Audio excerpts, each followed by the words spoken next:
मुझे बहुत डर लग रहा है। पता नहीं क्यों ऐसा लग रहा है ये कुछ भयानक होने वाला है। हाँ, भयानक तो होगा। वो मेरा मतलब वो तांत्रिक, वो तो किसी को नहीं छोड़ेगा। आप महेंद्र जी को समझाइए ना, बताइए सबको सुहासिनी जी कैसे मरी। अगर करुणा भी वैसे मर गई तो?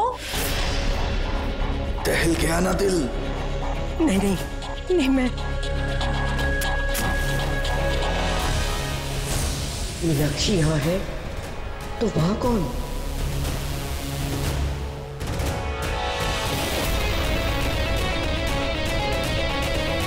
मीनाक्षी,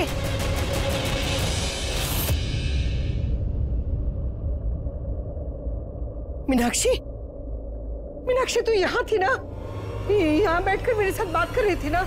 नहीं माँ, मैं तो किचन में कैंडल लेने गई थी। क्या बोल रही है तू? अरे तू तो यहाँ बैठ। नहीं माधुरी माँ, हम किचन में थे, वहीं से तो आ रहे हैं। मीनाक्षी सच बता, तू अभी यहाँ बैठकर मेरे साथ बात कर रही थी ना? प्लीज माँ, मुझे मत डराओ, मैं पहले से डर आई हूँ। मतलब वो आ चुका है, उस सर वो आ चुका है।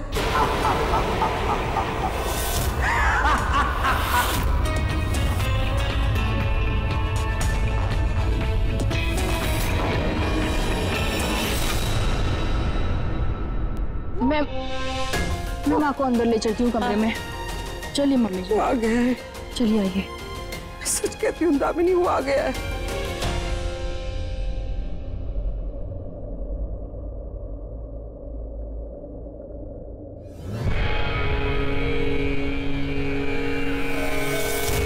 निष्ठा प्लीज मेरे साथ वॉशरूम चलो ना, मुझे बहुत डर लग रहा है।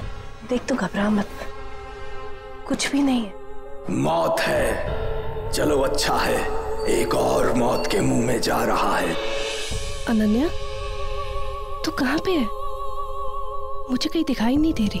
अरे मैं यही हूँ, देख मेरा हाथ, ले मेरा हाथ पकड़ और जल्दी चल।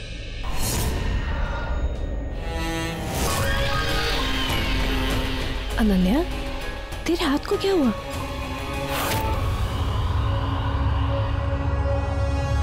तुझे क्या लगता है जो हो रहा है और सबकी वो बातें, क्या वो सच में है? पता नहीं अनन्या, कुछ समझ में नहीं आ रहा है। मुझे लगता है दादी बहुत ज्यादा डर गई है। वरना ऐसा भी कभी होता है क्या? हाँ होता है। रियली? तुझे ऐसा लगता है? देख मुझे डरा मत, तू तो मेडिकल साइंस पढ़ रही है, डॉक्टर बनने वाली है, तो तू ऐसी बातें कर रही है। ऐसी बातें होती हैं, तू खुद सोचना। भगवान को तूने नहीं देखा है, पर वो तो है, तो ऑब्वियसली भूत भी है। एक तो मुझे डरा मत यार, मुझे डर लग रहा है। ऐसा कुछ नहीं होता, आई एम टेलिंग यू। देख अनन्या, लाइट भी आ गई।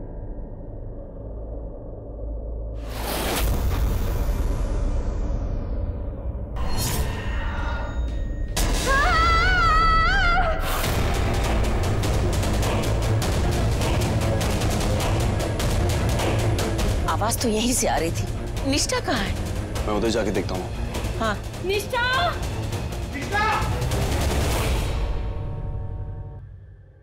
माँ, तुम माने न माने, कुछ तो है यहाँ, कुछ भयानक है।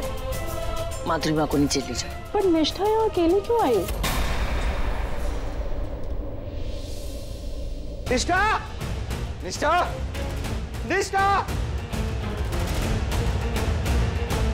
निष्ठा! निष्ठा! यहाँ भी नहीं है। पता नहीं कहाँ गई। निष्ठा! निष्ठा बेटा! निष्ठा! निष्ठा! निष्ठा!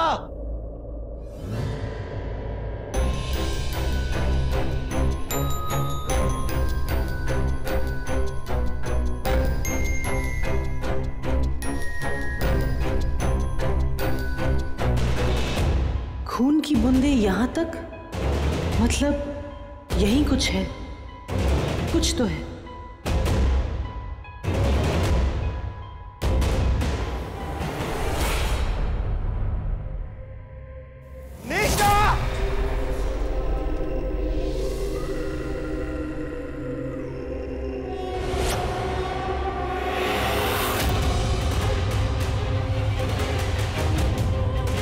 खून की बूंदें इस तरफ भी।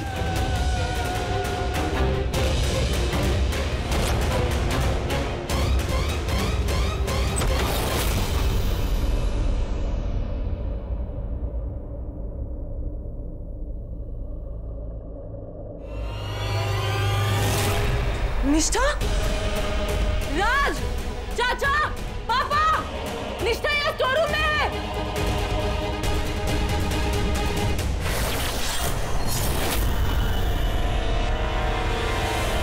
वही जिस तांत्रिक के बारे में पंडित जी बता रहे थे, उसके 3 टुकड़े, उन 3 टुकड़ों में से एक टुकड़ा शायद इस संदूक में हो सकता है।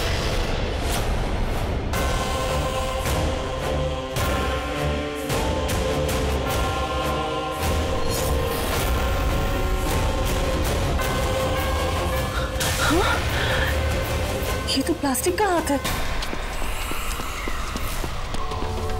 निष्ठा, बेटा निष्ठा, निष्ठा, निष्ठा, निष्ठा, अरे कौन आ रहा है? बेटा डॉक्टर को बुलाओ।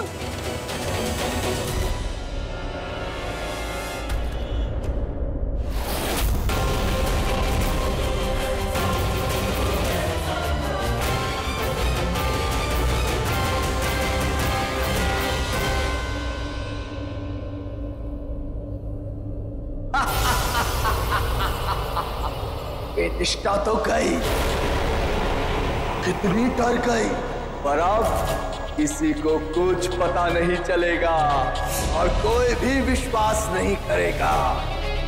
मैं वापस आ गया क्योंकि उसके हाथ में मैंने नकली हाथ जो दे दिया।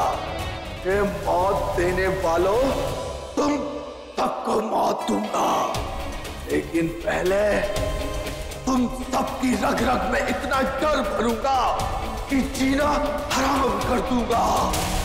अब देखना, हाशमी की बेटी को अपने वश में कर लूंगा।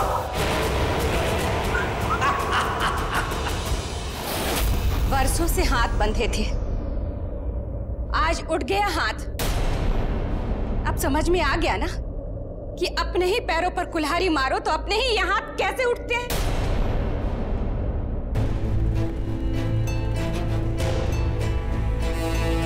धर्म, तेरे बाबा ने सालों पहले अपने पैरों पर कुल्हाड़ी मारी थी। उन ठाकरों का पाप अपने मत्थे मढ़ लिया था, जिनकी लकीरें आज भी हमारे मत्थे पर दिखती हैं। काश तो मेरी बात पहले ही मान लिया होती तो तेरे बाबा आज जिंदा होते और वो भी दूध भी नहीं मरता। अरे रोक लिए होते हम उसे गलत करने से, लेकिन नहीं। अंधविश्वास अंधविश्वास बोल बोल के तेरे आंख नाक पर पट्टी बांध के रखा था ना ठाकुरों ने। भाभी, ये समय नहीं है इन बातों का, खतरा भी टला नहीं है। उस तांत्रिक का हाथ और सर बाहर आ चुका है और धड़ भी मिल गया तो सब खत्म। याद नहीं वो शाम क्या कहा था तांत्रिक ने? वो सुहासिनी जी की बेटियों को मार डालेगा। नहीं पंडित जी, मैं करुणा और गौरी को कुछ नहीं होने दूंगा, कुछ भी नहीं। धर्म, इतना कुछ होने के बाद भी तू। हेलो,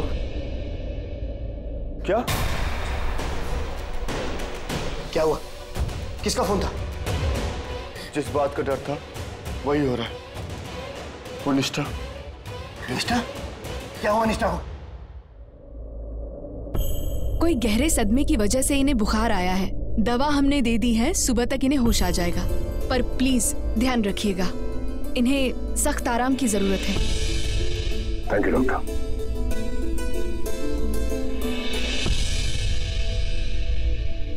चलिए।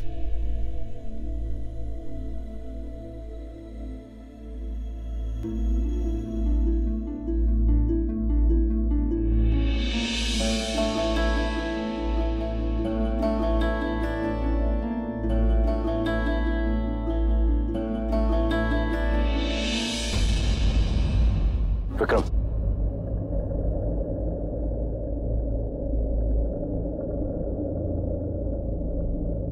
माफ कीजिएगा, अब हम यहाँ नहीं रह सकते। हम कल ही सुबह मुंबई वापस जाएंगे। दादी, मैं जानती हूँ आपको हम सबकी टेंशन है, लेकिन इस घर के साथ पुराने रिश्ते भी तो है। आज इस घर में कितना टेंशन। मैं जानती हूँ कि टेंशन है, लेकिन कोई मानने को तैयार ही नहीं है।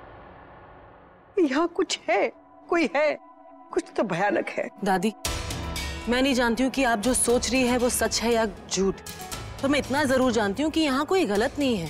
ये भी तो हो सकता है कि हमारी तरह किसी और को भी वो तांत्रिक की कहानी के बारे में पता हो और उसकी आड़ में ये सब कर रहा हो, विद्युत की तरह। मतलब विद्युत की तरह कोई हमें डराने की कोशिश कर रहा हो। वाह गौरी वाह, तूने तो ठाकुर का दिमाग ही घुमा दिया। गौरी, मिल गया है सर और हाथ। अब मैं किसी भी आवाज में आके बात कर सकता हूँ। अब मैं इस घर में देखना इतना डर भर दूंगा, सबका वही हाल करूंगा जो उस लड़की का किया। ऐसा कोई क्यों करेगा? बिरजू हो सकता है। अंकल वो पुलिस की कस्टडी से भाग गया ना, शायद वो ये सब कर रहा हो हमें डराने के लिए, ताकि हम वो तांत्रिक की कहानी को मान ले। सुहासिनी, तेरी ये कहानी, तेरी ये बेटी, तेरा ही रूप, तेरा ही तेवर, वही बड़ी बड़ी आंखें, वही कुआरापन, वही गुण, वही धन जो मुझे अमर बना सकता है, जिसके लिए मैंने तुझे 25 साल पहले यहाँ बुलाया था।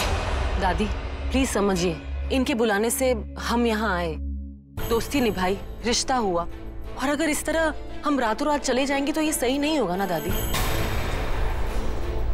दादी मैं प्रॉमिस करती हूँ कि इस घर में किसी को कुछ नहीं होगा, पर प्लीज आप करुणा दी और अमन की शादी के बीच इन सबको मत लाइए। ठीक है।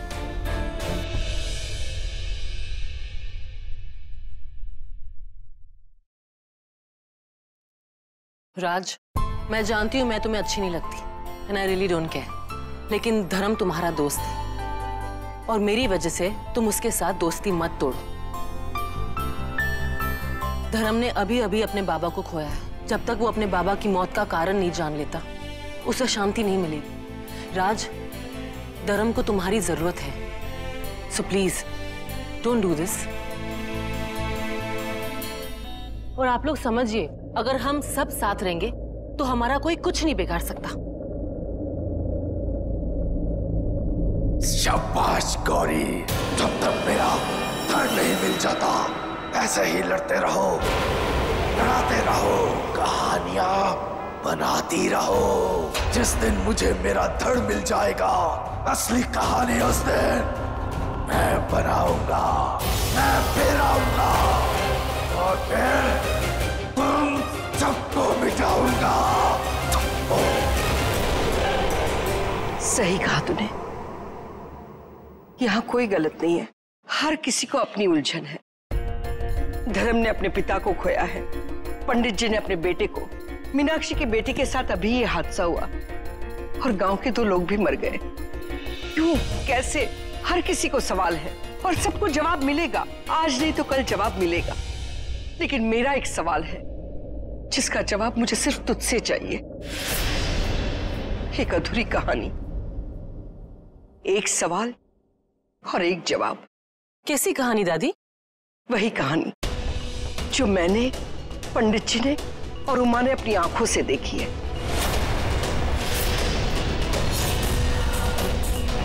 तेरा भाई अभय, तेरी बहन करुणा और तेरी मां सुहासिनी की कहानी। वही सुहासिनी जिसने अपने पति की जान बचाने के लिए उस तांत्रिक के 3 टुकड़े कर दिए।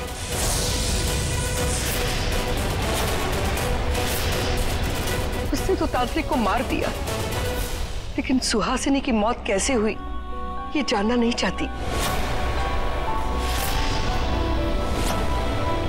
लेकिन दादी, आपने तो मुझसे कहा था कि मेरी माँ की मौत एक एक्सीडेंट में। हाँ कहा था, लेकिन ये वही लोग कहते हैं जिसने काल को भी हादसे का नाम दे दिया। लेकिन मैंने और उमा ने जो अपनी आंखों से देखा है वो कोई हादसा नहीं था, वो कालासुर का काला साया था। वर्षों पहले की उस काली रात को जो हुआ था वो कोई कहानी नहीं थी, सच था। उस सच को सुनो और फिर यहाँ के सारे इंसान मुझे बताओ कि वो क्या था। उस वक्त अभय और कोरोना का जन्म हो चुका था। तू अपनी माँ की कोख में थी। उस रात को घटी थी ये घटना। माधुरी माँ, ये कहानियां सुना के बच्चों को डराइए मत, परेशान हो जाएंगे।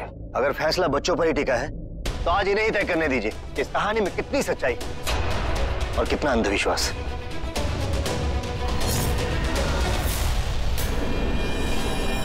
उस कयामत की रात के बाद तेरी माँ सुहासिनी कभी चैन से सो नहीं सकी। बार बार उसके कानों में वो तांत्रिक का श्राप गूंज रहा था, मानो जैसे उसकी नींद ही उड़ गई थी। इतनी डर गई थी वो। उसकी नजरों के सामने वही कयामत, वही रात। सुहासिनी जी के डर का कारण था तांत्रिक का वो खून जो उस कयामत की रात को उस पुरानी हवेली के फर्श पर गिरा था। मुझे आज भी याद है वो खून। आप लोग तो उस रात तांत्रिक की मौत के बाद उस पुरानी हवेली को छोड़कर इस हवेली में आ गए थे। मैं आप लोगों से कहता रहा कि उस तांत्रिक के खून को इस तरह मत छोड़िए। उसके कटे हुए 3 टुकड़ों की तरह हो ना हो उसका खून भी जिंदा होगा और हम पर हमला करेगा। लेकिन बड़े ठाकुर, आपने तो मेरी एक ना सुनी। मैं जाना चाहता था उसका खून साफ करने, लेकिन आपने हवेली बंद करवा दी और मुझे भी वहां जाने से मना कर दिया। सही बोला पंडित, तूने मुझे तो संदूक में बंद कर दिया पर मेरा खून तूने छोड़ दिया। वो खून फिर जिंदा हो गया।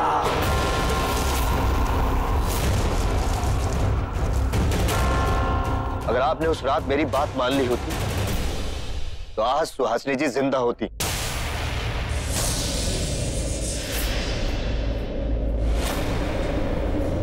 पर अंकल जी, अगर वो खून जिंदा हो सकता था, हमला कर सकता था, तो फिर किया क्यों नहीं?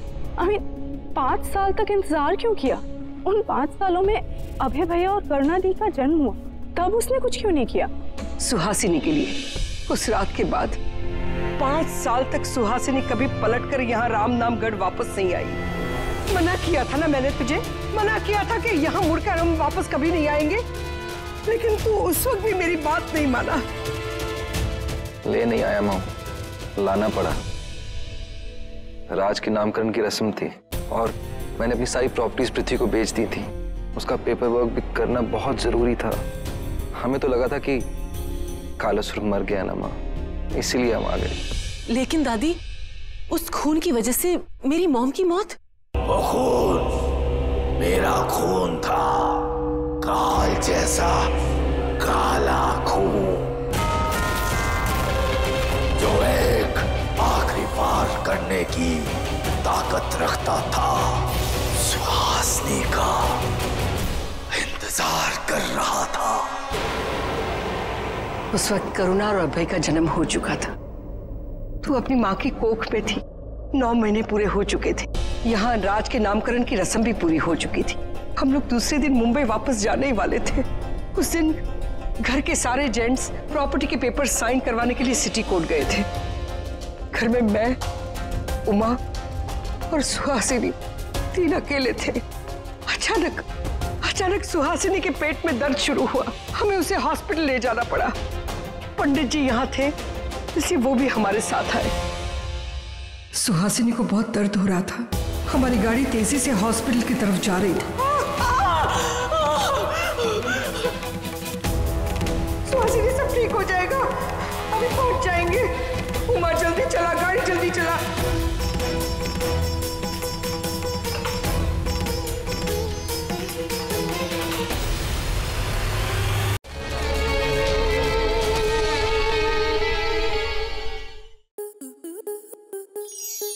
आपके मनोरंजन पर अब नहीं लगेगा कोई ब्रेक। स्टार प्लस के बेहतरीन शोज देखने के लिए लाइक, शेयर और सब्सक्राइब करें स्टार प्लस यूट्यूब पेज को।